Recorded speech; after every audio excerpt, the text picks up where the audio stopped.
নমস্কার বন্ধুরা, আমি সুমি কিচেনে সবাইকে স্বাগতম নতুন রেসিপি দেখার জন্য। আজকে আমি নিয়ে এসেছি চিংড়ি মাছের মালাইকারি। আর রেসিপিটা দেখতে যেমন হয়েছে, খেতেও কিন্তু হয়েছিল অসাধারণ। আর আমার রেসিপিটা যদি ভালো লাগে দেখার পরে অবশ্যই লাইক, কমেন্ট, শেয়ার আর চ্যানেলটাকে সাবস্ক্রাইব করে বন্ধু হয়ে পাশে থাকবে। তো চলো রেসিপিটা শুরু করা যাক। আমি এখানে চিংড়ি মাছের মালাইকারি বানানোর জন্য চিংড়ি মাছগুলোকে কেটে ধুয়ে পরিষ্কার করে নিয়েছি। চিংড়ি মাছগুলো খুব বড়ও না, আবার খুব ছোটো না, মিডিয়াম সাইজের চিংড়ি মাছ নিয়েছি। এবার চিংড়ি মাছটাকে ম্যারিনেট করব লবণ আর হলুদ দিয়ে। এখানে সামান্য লবণ ও সামান্য হলুদ দিয়ে চিংড়ি মাছটাকে ভালো করে হাত দিয়ে মেখে, লবণ হলুদ যেন ভালো করে গায়ে লাগে এমনভাবে ম্যারিনেট করে রেখে দিয়েছি। আর সঙ্গে লাগছে লঙ্কার গুঁড়ো, জিরের গুঁড়ো, ধনিয়া গুঁড়ো আর হলুদ আর গোটা গরম মশলা, পেঁয়াজ কুচি, টমেটো কুচি আর নারকেলের দুধ। এখানে নারকেলের দুধটাকে আমি বের করে বাটি করে নিয়েছি। আর সাথে লাগছে আদা বাটা, রসুন বাটা ও দুটো কাঁচা লঙ্কা মাঝখান দিয়ে চিড়ে রেখে দিয়েছি। তো চলো রেসিপিটা শুরু করা যাক। এখানে কড়ার মধ্যে কিছুটা সরিষার তেল দিয়ে দিলাম। তেলটা গরম হয়ে গেলে পরে চিংড়ি মাছগুলো তেলের মধ্যে ভেজে তুলে নেব। তো তেলটা গরম হয়ে গেছে, একে একে চিংড়ি মাছগুলোকে সব দিয়ে দিলাম। এক পাশ ভাজা হয়ে গেছে, উল্টে আমি আর এক পাশ ভেজে নেব। এইভাবে নেড়ে চেড়ে চিংড়ি মাছগুলোকে ভেজে আমি তুলে নেব। তো চিংড়ি মাছগুলো ভাজা হয়ে গেছে, এবার আমি একটা পাত্রে চিংড়ি মাছগুলোকে তুলে নিচ্ছি। তো চিংড়ি মাছ যে ভেজে যে তেলটা বেরিয়েছে, এই তেলটার মধ্যেই রান্না করব। আর ফ্লেভারটা কিন্তু দারুণ হবে। এই তেলের মধ্যে আরও সামান্য তেল অ্যাড করে দিয়েছি। আর এখানে দিয়ে দিলাম গোটা গরম মশলা আর তেজপাতা একটা মাঝখান দিয়ে টুকরো করে। ফোড়নটাকে একটু নেড়ে চেড়ে নেব খুন্তির সাহায্যে। ফোড়নটা নাড়াচাড়া হয়ে গেলে পরে আমি এখানে দিয়ে দিলাম কুচিয়ে রাখা পেঁয়াজগুলো। এখানে পেঁয়াজগুলো একদম পাতলা পাতলা করে আমি লম্বা লম্বা করে কেটে নিয়েছি, 3টা ছোটো সাইজের পেঁয়াজ। আর পেঁয়াজের মধ্যে দিয়ে দেবো সামান্য লবণ আর দিয়ে দেবো সামান্য হলুদ। হলুদ লবণ দিয়ে পেঁয়াজটাকে ভালো করে নেড়ে চেড়ে একটু ফ্রাই করে দিয়ে দিলাম আদা বাটা, দিয়ে দিলাম রসুন বাটা।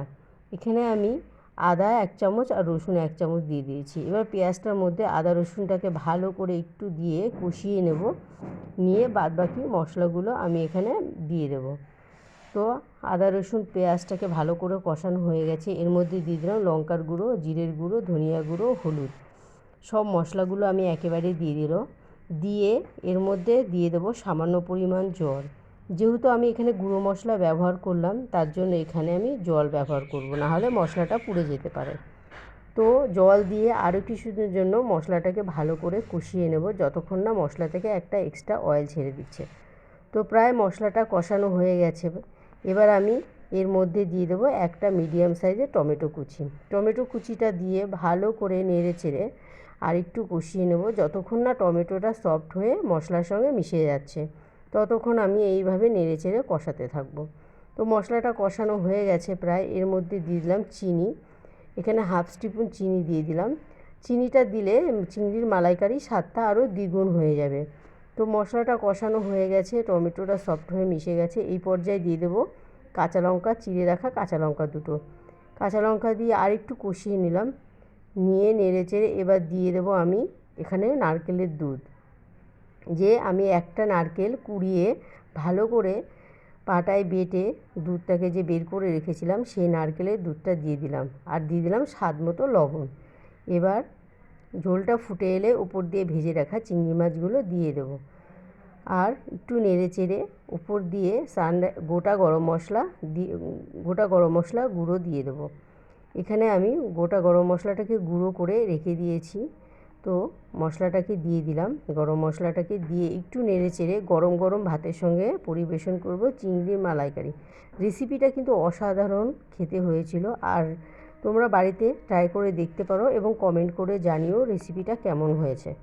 আর আমার রেসিপিটা দেখার জন্য তোমাদের সবাইকে ধন্যবাদ। আর যদি কোনো নতুন বন্ধু হয়ে থাকো, তো রেসিপিটা ফুল ওয়াচ করে বেল আইকন প্রেস করে দিলে, চ্যানেলটা সাবস্ক্রাইব করলে নতুন রেসিপি দেওয়ার সঙ্গে সঙ্গে নোটিফিকেশান পৌঁছে যাবে। তোমাদের সবাইকে আমার মন থেকে নমস্কার।